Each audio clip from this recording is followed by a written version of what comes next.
Bonjour à toutes et à tous et bienvenue dans ce nouvel épisode de WWE News. Je suis très heureux de vous retrouver aujourd'hui. Nous allons comme d'habitude revenir sur les 4 news les plus importantes de la semaine. Avant cela, je tiens à vous informer pour ceux qui ne l'ont pas vu que notre interview de Christophe Ajus et de Philippe Chéreau que nous avons réalisé à Londres vient de sortir sur la chaîne YouTube. Je vous invite évidemment à aller la voir si ce n'est déjà fait. Franchement, on a bien rigolé, on a passé un bon moment avec eux.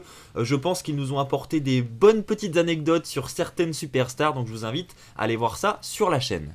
Ceci étant dit, on va pouvoir commencer cet épisode et pour commencer, évidemment, j'étais obligé d'en parler, c'est la sortie de l'application WrestlingBet. Donc c'est une application que j'ai entièrement créée.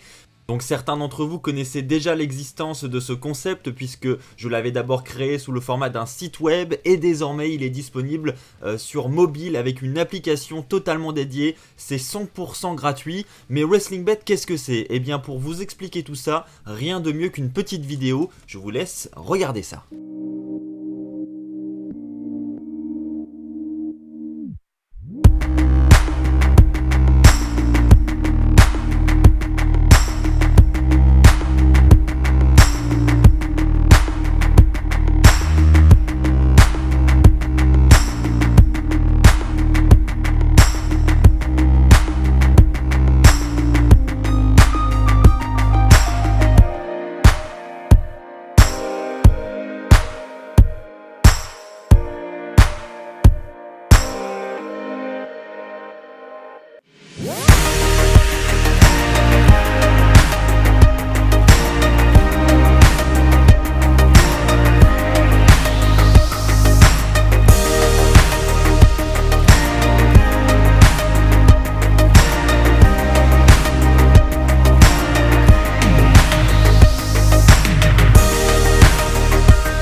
Voilà, vous l'aurez compris, WrestlingBet c'est quoi globalement ? C'est une application pour faire ses pronostics sur le catch, donc aussi bien la WWE et d'autres fédérations, puisque oui, j'ai l'intention d'ajouter d'autres fédérations à l'avenir. Je sais que vous avez été nombreux à me poser la question sur les réseaux sociaux et ça va arriver. Vous avez ensuite un classement national, un classement international et un classement ami. Donc vous l'aurez compris, l'objectif c'est de faire ses pronostics sur le catch, d'avoir le maximum de pronostics de corrects, de jouer la stratégie en attendant que les cotes soient bonnes, soient un peu meilleures, etc. Puisqu'il y a un système de cotes comme pour les vrais paris sportifs.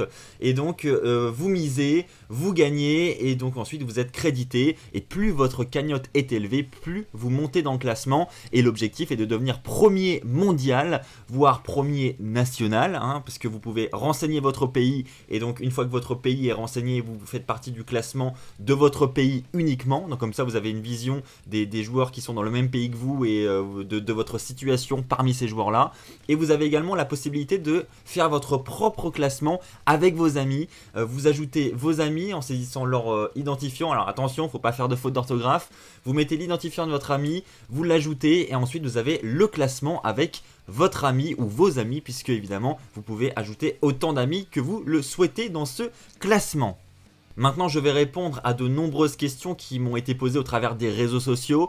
Donc, premièrement, comment gagner des crédits quand on n'en a plus ? Voilà, c'est une question qu'on peut évidemment se poser. Donc, normalement, il y avait l'info dans la petite slide au début, dans le petit tuto d'introduction quand vous avez installé l'application. Pour gagner des crédits, c'est très simple, vous avez plusieurs solutions qui s'offrent à vous. Tout simplement en misant correctement sur des paris, donc dans ce cas-là, vous allez gagner votre mise fois la cote, donc vous allez gagner encore plus d'argent. Ensuite, vous pouvez attendre le vendredi, puisque tous les vendredis, c'est jour de paye. Vous avez la possibilité de gagner 100 crédits. Enfin, c'est même pas la possibilité, c'est que vous allez gagner 100 crédits, puisque c'est un automatisme. C'est automatique. Tous les vendredis après-midi, hop, 100 crédits qui vont arriver sur votre compte. Ensuite, vous avez également la possibilité de gagner des crédits en allant dans la section gagner des crédits. Voilà, dans le petit menu sur la gauche, vous avez la section gagner des crédits. Et là, plusieurs solutions s'offrent à vous. Vous pouvez gagner des crédits en vous connectant tous les jours. Donc là, vous gagnez 15 crédits gratos. Ensuite, vous avez la possibilité de regarder de la publicité jusqu'à 15 pubs par jour. Vous pouvez gagner 15 x 10 crédits, ce qui fait 150 crédits en tout. Et une fois que vous aurez regardé les 15 pubs, vous pouvez débloquer le jackpot. Et lui, le jackpot, vous rapporte 100 crédits d'un seul coup. Mais pour cela, il faut évidemment avoir regardé les 15 pubs. En parlant de la publicité, il faut savoir que c'est grâce à elle que l'application vit aujourd'hui. Donc je sais que c'est toujours mieux une application sans pub, là on est tous d'accord. Mais malheureusement, j'ai des serveurs à payer tous les mois. Voilà, je paye un loyer pour les serveurs. Ça découle, il y a une base de données également. Enfin bref, tout ça pour dire que l'application n'est pas gratuite pour moi et donc je voudrais quand même qu'elle soit financée par la publicité et que ça ne me coûte rien de ma poche. J'ai déjà passé de nombreux mois à développer et à coder cette application, donc j'aimerais au moins que mon travail ne me coûte pas en plus de l'argent, ça serait quand même dommage. Donc je compte sur vous pour faire abstraction de la publicité et pour me soutenir dans ce sens. Autre information, les notifications sont disponibles sur cette application, donc vous pouvez les activer. Je vous invite d'ailleurs à les activer. Je tiens à vous informer qu'il n'y aura jamais de spoiler dans les notifications. C'était très important pour moi de faire attention à ça. Donc évidemment, dès qu'un pari est ajouté, vous êtes notifié. Il n'y a pas de spoil non plus dans les résultats des paris. Quand les résultats sont publiés, vous êtes informé par notification. Mais vous n'aurez pas d'indice sur qui a remporté le match dans la notification. Donc il faudra ouvrir l'appli pour avoir les résultats. Et donc comme ça vous pouvez regarder votre show tranquille tout en ayant reçu la notif. Vous ne serez vraiment pas spoilé, j'ai vraiment fait attention à ça. Alors ensuite, évidemment, vous avez été très nombreux à me faire des suggestions d'amélioration. Évidemment, des améliorations, c'est possible, il y en aura forcément, on peut toujours améliorer. Donc je les prends volontiers. Maintenant, il faut savoir que les modifications ne vont pas arriver dans l'immédiat. Évidemment, s'il y a des bugs, etc., je ferai mon maximum pour les corriger le plus rapidement possible. Mais pour tout ce qui est ajout de fonctionnalités, etc., je ne vais pas pouvoir le faire dans l'immédiat. Il faut savoir que je travaille sur cette application depuis WrestleMania à peu près, donc depuis le mois d'avril. Et vous voyez, ça m'a pris 6 mois pour arriver à cette première version. Bon, évidemment, je n'y ai pas travaillé à 100%. J'ai un autre travail à côté, j'ai YouTube. Donc forcément, j'ai moins de temps dans une journée pour y travailler, donc ce n'était pas des journées à 100% depuis le mois d'avril, mais quand même, ça m'a pris beaucoup de temps et je suis content que ce projet ait porté ses fruits et qu'il comble aujourd'hui les fans de catch. C'est vraiment une très bonne nouvelle pour moi, je suis très heureux de vous annoncer ça et en plus, c'est gratuit pour vous, donc franchement, je suis vraiment content. Ah oui, j'avais oublié une remarque qu'on m'a fait à plusieurs reprises. On m'a demandé comment on récupérait ses gains après une fois qu'on avait gagné des crédits.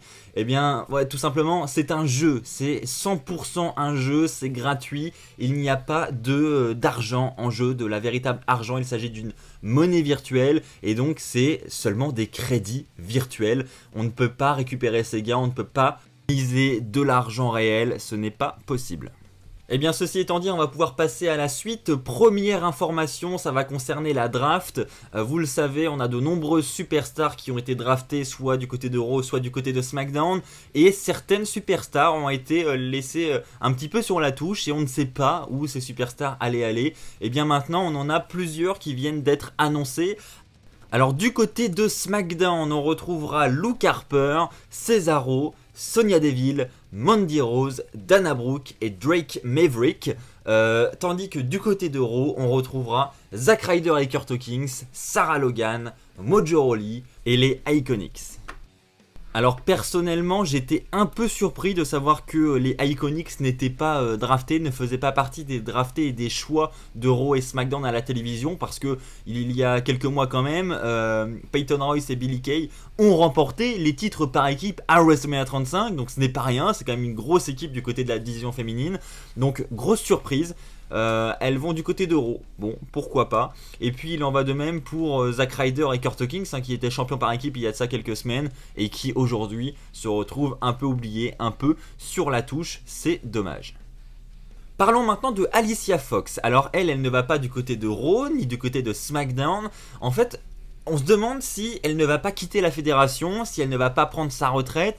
On ne sait pas trop, mais quoi qu'il en soit, son profil sur WWE.com, vous le savez, les superstars sont catégorisés. On a la catégorie Raw avec toutes les superstars de Raw, la catégorie SmackDown avec toutes les superstars de SmackDown, la catégorie NXT avec toutes les superstars de NXT, etc., etc.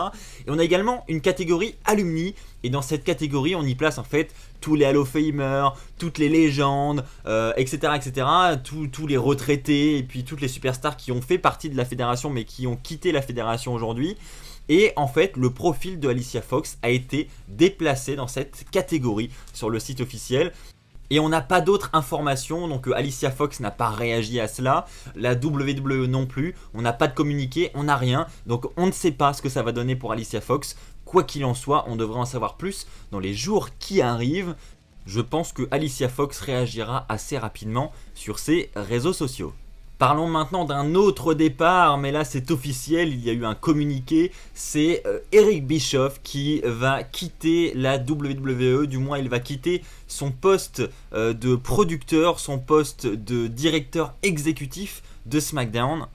Alors vous le savez, hein, il avait été annoncé dernièrement, il y a quelques mois maintenant, que c'était Paul Heyman qui prenait ce rôle du côté de Raw et que c'était Eric Bischoff qui devenait le directeur exécutif de SmackDown. Et tout le monde s'était réjoui de cette nouvelle, hein, comme quoi ça allait changer beaucoup de choses. Et puis on arrive quelques mois après et on apprend déjà que Eric Bischoff va quitter ce rôle et qu'il va être remplacé par Bruce Pritchard. Alors pour ceux qui ne le connaissent pas, c'est quelqu'un qui travaille dans les backstage de la WWE depuis un bon petit moment. Il a eu des émissions également sur le WWE Network. Enfin bref, c'est Bruce Pritchard qui va remplacer Eric Bischoff. Mais ce qu'il faut surtout retenir, même si c'est une grosse information, c'est le départ de Eric Bischoff quand même qui est assez soudain. Il venait de gagner ce poste et il le perd déjà. Alors est-ce que c'est en raison d'une incompétence entre guillemets et que Eric Bischoff n'a pas su satisfaire Vince McMahon en termes de production? Est-ce que c'est Eric Bischoff qui a décidé de partir parce qu'il n'arrivait pas à assumer ce rôle? Enfin bref, il y a beaucoup de questions qui se posent. Pareil, on n'a pas d'informations encore sur le pourquoi Eric Bischoff quitte ce poste. Quoi qu'il en soit, Eric Bischoff a déjà annoncé qu'il participerait à la prochaine convention de catch Starrcast, une convention qui se rapproche beaucoup de la AEW.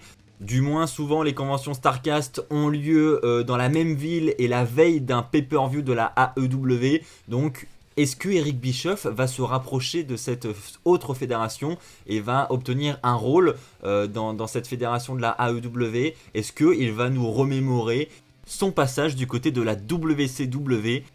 On ne sait pas, seul l'avenir nous le dira, donc affaire à suivre. Voilà, c'est ainsi que va s'achever cette vidéo WWE News, j'espère qu'elle vous aura plu. Si c'est le cas, comme d'habitude, n'hésitez pas à lâcher un pouce bleu, n'hésitez pas à vous abonner pour ne pas rater les futures vidéos qui sortiront sur la chaîne YouTube. On se retrouve très très vite, d'ici là portez-vous bien, et comme d'habitude, n'oubliez pas, soyez toujours très très fiers d'être fan de catch. Allez, bye tout le monde!